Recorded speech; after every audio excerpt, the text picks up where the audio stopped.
Everyone needs a crisis communications plan. It's right there in bold on the bottom of page 95 in the Communications Golden Hour book by Doug Levy.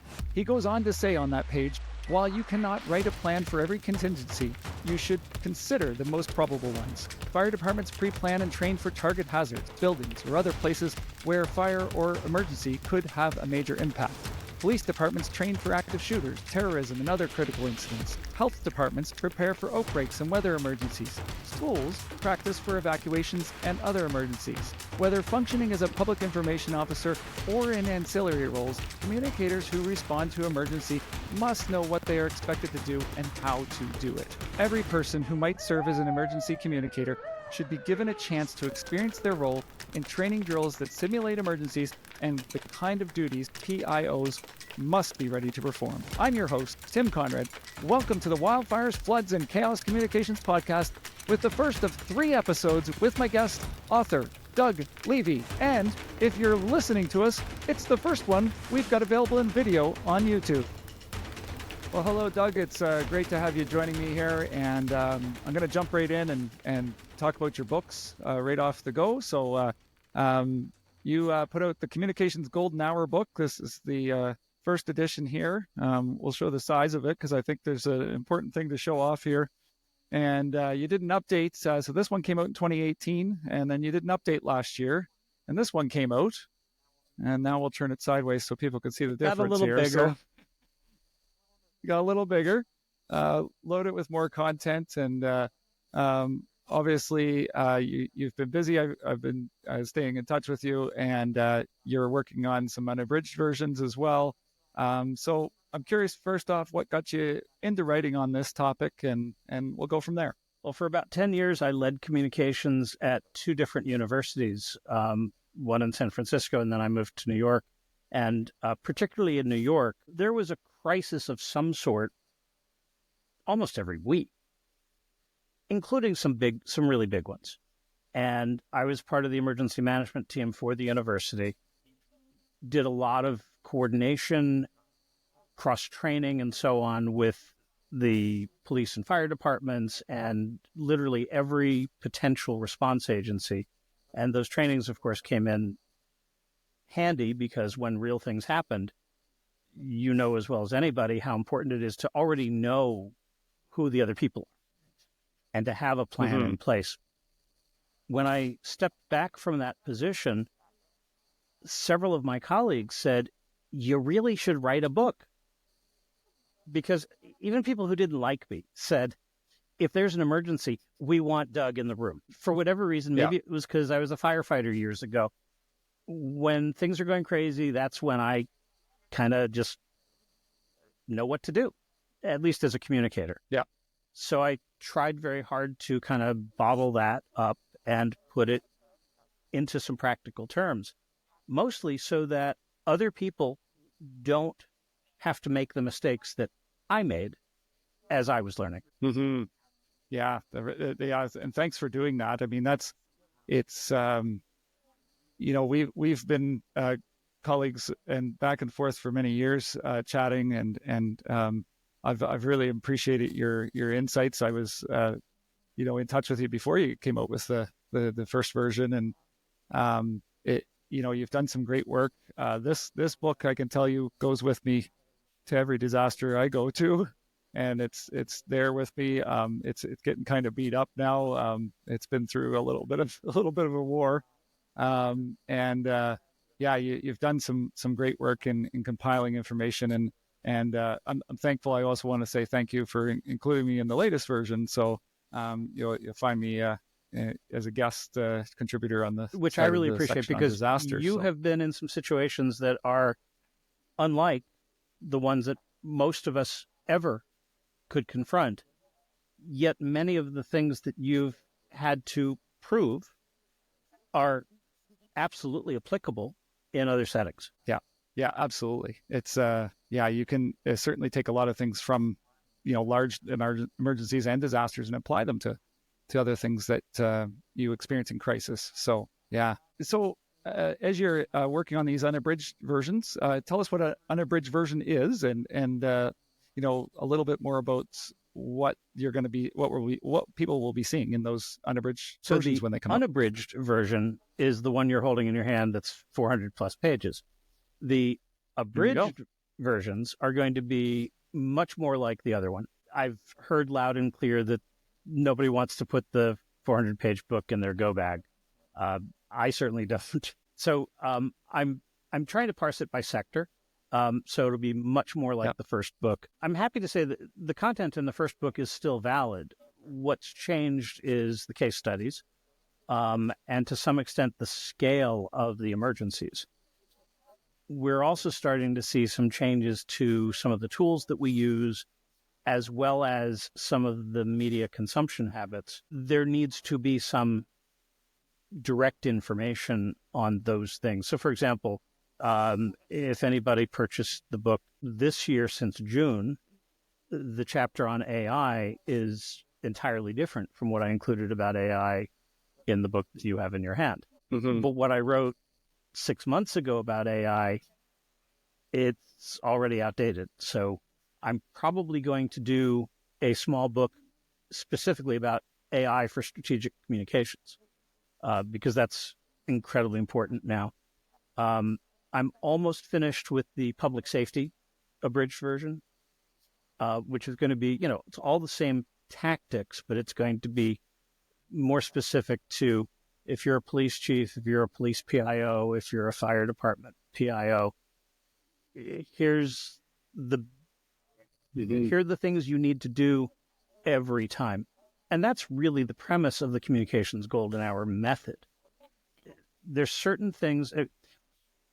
When I was at Columbia University, one of the things that I did that I'm really proud of is that I trained my team to think about emergencies based on scale, not specific. Is it a all hands on deck emergency, or is it something small? How much is this going to interrupt routine operations?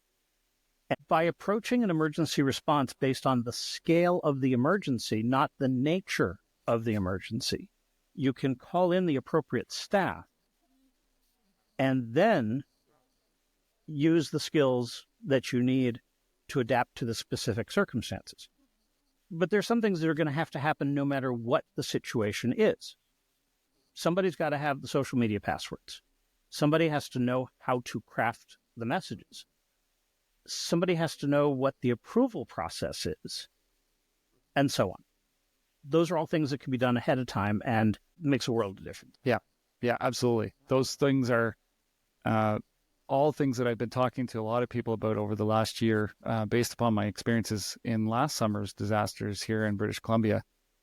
We came up against some really big walls with a lot of different things around processes and systems, and really slowed us down, like by days in some case, just simply getting a YouTube video online because we couldn't get the password and get access and get that past the authentication that was there, because they didn't have a process in place to be able to trace it back. And that is find out who it was that had to authenticate that, right? And that's a very common situation. I have been brought into multiple organizations that have had a crisis, something they didn't plan for. If they didn't have a plan and the crisis is already underway, it's challenging to figure out those processes.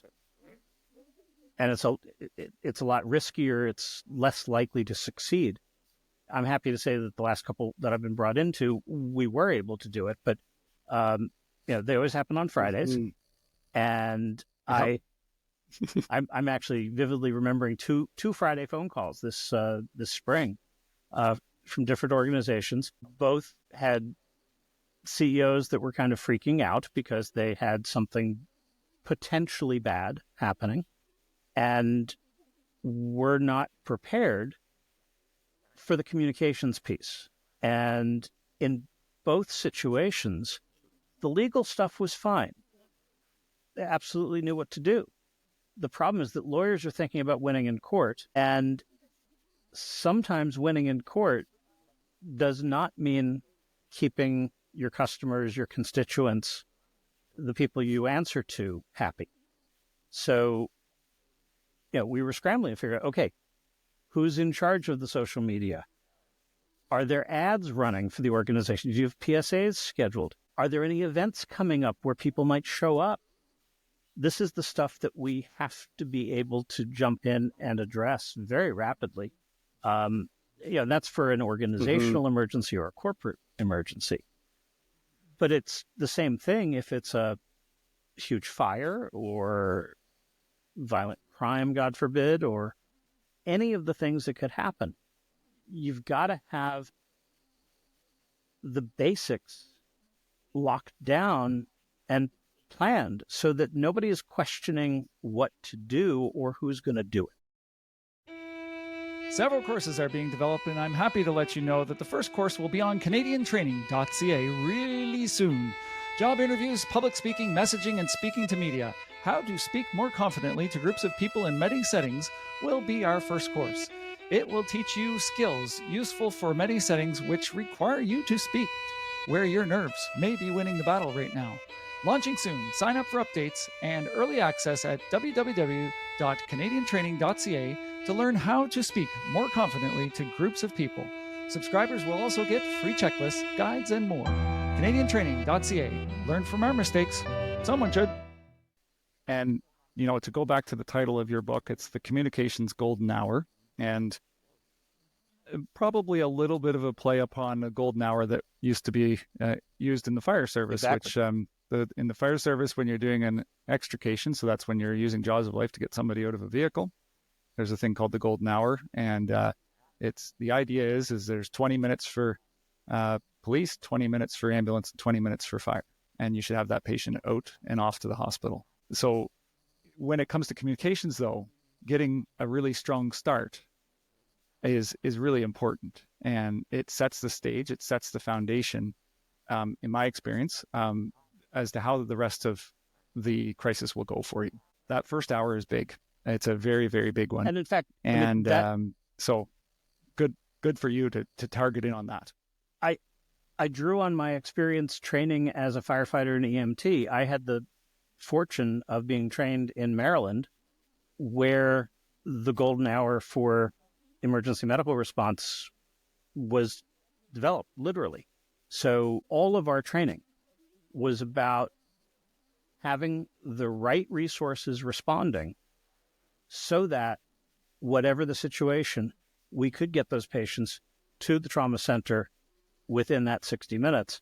And we got to see the results. In fact, at the time, we would see the outcomes of the patients that we extricated from car crashes and so on, versus other jurisdictions. And literally, if you had the same injury in Maryland versus the same injury in the next jurisdiction, your odds of survival were dramatically different. And it's all about pre-planning for the known needs and not wasting any time. And we need to be doing that for communications the same way. The only other thing is that, I think an hour was probably reasonable when I first wrote the book. It's now more like 20 minutes. Yeah, that's right. Exactly. So while we finish off chatting about the books here, I'm curious what you learned with the first and second editions. Like, what were some of the lessons you learned through the development of those books? I've evolved a fair amount myself. I've never been a fan of the thick binders that we sometimes see for communications plans. And I saw one communications plan that had a template, a pre-plan for some of the most far-fetched scenarios imaginable. And I am sure that somebody, somewhere, probably years ago, paid a lot of money for somebody or spent a lot of staff time to develop those. And, those just collect dust. That's not particularly useful. So when I wrote the first book, I pretty much discount the value of templates. I do think you need to have a template, you need to have a pre-planned message for that initial response. But beyond that, don't waste time doing templates. Focus on making sure that you've got the right skills and tools in place, and the people, of course. I've come around. I now believe that, especially with some of the tools that we have to help us write faster and better, there are more opportunities to pre-write the predictable things. And if we follow the same principle of doing what is known, preparing for what you know is going to happen, why not have a pre-plan for if there's a report of a wildfire in a certain jurisdiction? Have a fill-in-the-blank sheet that you can just have ready. There is value to that. Yeah, absolutely. Yeah, and that's I am a big believer in systems and process and templates and guides and all those sorts of things being there, but they are a tool. They are not the end solution for you. You're going to have to do something else to get them across the line and get them out to people and working for people. And that's really where the brain power has to be put. Yeah, exactly. So what's the biggest gap that you've seen in skill, style, knowledge when you're meeting people through training and coaching? We've had so many huge emergencies in the last 5 years, including the pandemic. So we've seen many, many examples of both good and bad communication. Unfortunately, we've also had some really bad events in certain places with similar really bad events in other places. So we've had some side-by-side comparison opportunities. And what really strikes me is the difference between a place that has anticipated that bad stuff happens versus the ones that really didn't know what to do or didn't have anybody in charge, or maybe the authority was ambiguous. For example, there was a mass shooting in a retail facility, a retail store. I can't remember how many deaths there were, but it was one of the bad ones. And it was more than 3 hours before there was any official communication. And when the authorities held their news conference, the first 12 minutes or so, at least many minutes, was thanking the governor and thanking the city council and so on. It was all this throat-clearing stuff when people needed to know, are we okay? Is there somebody on the loose with a gun? Important things. We also have had some really outstanding examples that we can learn from. The Uvalde, Texas school shooting, the police tactics, of course, were the most significant and horrifying, dismal failure. But the communications there also was a failure. And in fact, the very poor communications vastly amplified the pain for the families. We've heard that directly from them. And in fact, I was talking to one of the reporters who spent a lot of time there, ran into him at a conference about a week ago. And the tragedy already was as bad as it could be. But then to have misinformation coming directly from the authorities, or in some cases, no communications from the people who were really in charge, makes it worse. About a week later, there was a shooting in Illinois, also terrible. I believe it was 7 fatalities in that one. However, the multiple police departments that were responding had been training together. They all knew each other. The person who wound up being the PIO for that event wasn't even from that city's department. But he got the alert, hightailed it to the location of the emergency and said, I'm here. And the local department didn't have their own PIO. So he became the PIO for that incident and did it so well. His message, his name is Chris Cavelli. You've got to focus on why you are communicating. What does the audience need to know? And in that situation, they had a gunman on the loose. People needed to know how to stay safe. Anything else was not important. When I started this podcast, this is one part which surprised me. An audience from so many cities, towns, and villages all over this beautiful marble we call home. So thank you to our listeners in Taiwan and listeners in these communities: Vienna, Austria, Newtonards, Ireland, Wandsworth, England, Kenora, Ontario, and Corte Madera in California. Thank you for listening to our podcast. You join a global audience with listeners in over 30 countries and 300 cities. Wherever you listen, whether it's Spotify, iTunes, or Amazon Music, please subscribe, leave a review, and share with a friend by sending them communicationspodcast.com, where you can also sign up for our newsletter. You've worked with a lot of these crisis communicators, training them, coaching, and leading them. What makes a great one? What makes somebody a great crisis communicator? Number one is understanding why you are communicating. I think that's where we see people go astray. I remember one police executive that I worked with who was unable to really understand the audience. He could not get himself out of cop speak and was not very receptive to any suggestions from folks that actually know communications. And as a result, in a few instances, he would be communicating about something that was truly good news.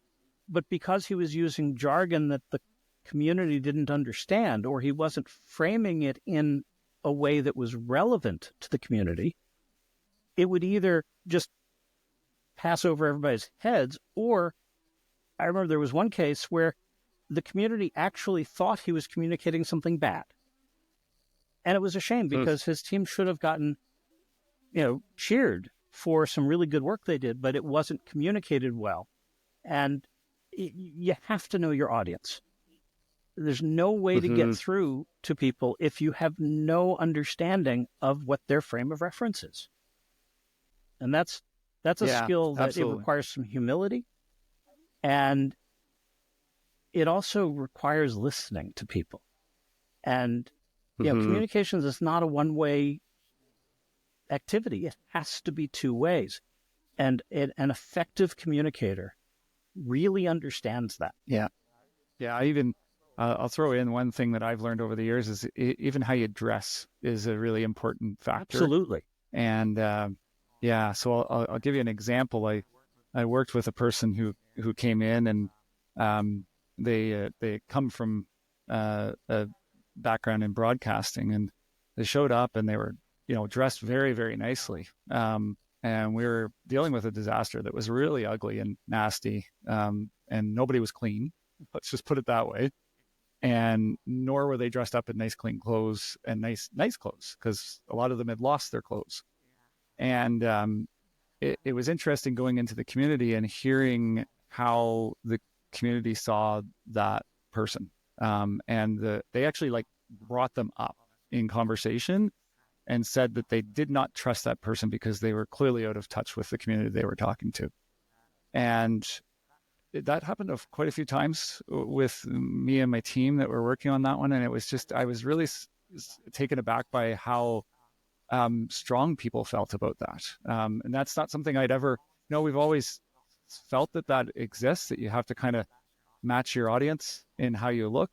But I've never had people walk up and say, who is that person and how do we not have them here? I've seen that. And so that was pretty wild. I've seen that to have that experience, because they were good at their job. Well, they were really good at their job. If the audience is going to be skeptical of your credibility based on how you look, that doesn't sound so good to me. I mean, I like that you came right back and took those words right out of my mouth. and you're right.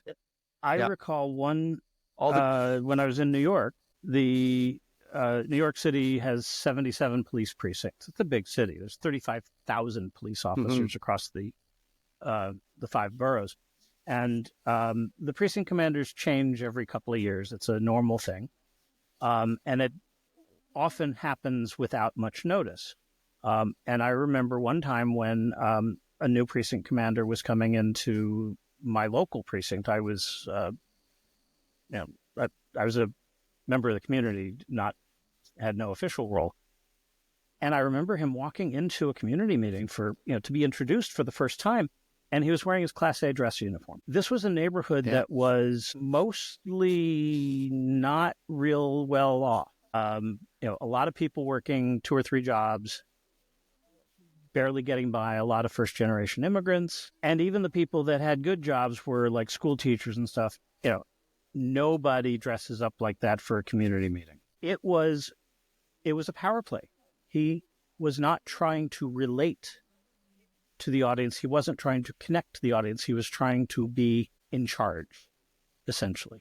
Yeah. And it was such a dramatic contrast to his predecessor and also his successor, who both would show up to these meetings wearing their raid jacket. I tell people to dress the way you would if you were actually responding to whatever the emergency is. Yeah. Yeah, absolutely. And it's also, though, like, I want to point out something else that's happened up here. We had an incident in Canada this past year where elected officials and some other people came in, and then they put on firefighters' uniforms and went on camera. Why? And that got picked on quite heavily as well, because, you know, I remember people saying, well, what is this cosplay now, right? It's like, are we at a Comic-Con and these people are dressing up pretending to be firefighters now? So they lost a ton of credibility when they did that. And so it is, you know, it's finding that fine balance in between. You dress to fit the setting, but don't overdress, as you've said, in a Class A uniform or in a spot like there is a time and a space for somebody to be an authority, but you have to be very sensitive as to when that time and space is. Absolutely. And the uniform has to make sense. If you're a hospital president and you're a doctor, if you're attending in the hospital, you're going to wear a white coat. Absolutely. But if your day-to-day job is sitting in an office, then you shouldn't be putting on a white coat to do a news conference. Did you know that monarch butterflies can fly up to 160 kilometers or 100 miles in only one day? How do you measure if someone has experience in their field, kind of like a butterfly? Have they sent evacuations by road, boat, flight, canoe, and trail? Well, I didn't send the one by canoe, but I worked with the person who did. Do they need a team with experience with hurricanes, murders, sports, landslides, airlines, financial crisis, pandemics, wildfires, fisheries, floods, destination marketing, ice jams, dental, healthcare, or industrial incidents? We've got all those covered among our associate team, and most of them many times over. We can help you with public relations, public engagement, or marketing you may need, including training. We work with many organizations, including First Nations, governments, nonprofits, and business. We excel at the toughest work, which has drawn us to disasters, emergencies, crises, and issues. Yet we love to work on happier projects. So if you've got some of those, we're in on them too. We've organized large multi-day events, led community outreach and public education programs, facilitated public participation in dignitary sessions. You name it, we've kind of done it. Learn more about us at butterflyeffectcommunications.ca, where you can join our newsletter list. Now, fly back to the Wildfires, Floods, and Chaos Communications podcast. So when we jump to large emergencies and disasters, what makes somebody great in those events? Do you have any other thoughts? Experience helps a lot. One of the things that, I guess my gray hair or what hair I've got left does pay some dividends, because, I mean, I'm sure there's plenty of things that I've not seen, but there's a lot of stuff that is like something I've already been involved in some way, either as a journalist covering an event or on the consulting side. So if I'm able to say, hey, this is how we handled it 5 years ago or in this other place, here's what we would do differently, that's always helpful. So experience absolutely helps. But I think more than anything else, it's credibility. Are you somebody that is trusted within the organization and within the community, within and across the audiences that you've got to be communicating with? And trust and credibility don't happen overnight. So ideally, you're already familiar with the audience and they're already familiar with you, so that if you're competing for share of voice with others who may not be the real experts, they're going to trust you because they already know you. That's huge. And that also goes with being good at it. I've worked with many, many, many leaders who are great communicators. I've worked with quite a few who are not as good as they ought to be or could be. One of the things that has impressed me about the ones who are the best is that The ones who are really good take the communications piece seriously and are willing to go through the practice and training. Some of the top executives in the world have media training or presentation coaching just on their calendar every month, just as a fixed thing, because there's always something they are presenting, and having somebody to give them feedback always makes them better. And also, I mean, you know this, even if we've been doing presentations on camera for 30 years, if you don't care, it's going to look rough. Absolutely. Right. And great. I'm so glad you brought up the point of sitting down. Like some executives are sitting down once a month to go over and make improvements. I had a cabinet minister a bunch of years ago that every single week sat down with them on Friday and went over the week with it, how everything went. And he was amazing that he would take any feedback that I would give him. I would break down, how you were presenting himself, his visual appearance, how he was saying words, all sorts of things. And it was really a great experience for me to go through that with him, because he had been a politician for decades. And it kind of showed me, and he was very well respected. And I was like, now I get it, because prior to that, I worked with other cabinet ministers that were not at all that way. And they didn't improve. Often they were seen negatively by the public, and they saw lots of challenges. And but this minister was just spectacular to work with. And so I think that's really important. It is a skill you have to work on all the time. It's something I work on all the time. And I'm always looking for feedback from people as well. So I've learned a lot of different ways to give that feedback, because, as you said, not everybody is open to it. I had one executive who was rather resistant to that kind of feedback, but my job is to give it, so I didn't stop. But I mostly framed it in terms of missed opportunities, because his messages were very good. The visuals on his slides were very good. However, he was so accustomed to communicating with people that were experts in the field just like him, that he would put the emphasis on some of the secondary points, so that a member of the general public probably wouldn't even hear the part that was relevant for them. And I finally got through to him by literally pulling some video clips of one of his big presentations and showing him. And I wasn't saying it's like you did a lousy job. It was like, this was a really important point. Look at where your eyes were as you delivered it, and think about how much more effective it would have been if you were looking straight at the audience instead. Yeah. I mean, for me, probably one of the biggest improvements for my speech and improving how I'm talking, and hopefully I'll do okay today as I say this, but this podcast has been an incredible thing, because when I put the podcast together, I have to watch myself and listen to myself. And it's allowed me to really ratchet up, and I'm constantly picking at all those little things. And I know everybody hates watching themselves or hearing themselves, but it's worth it to do it.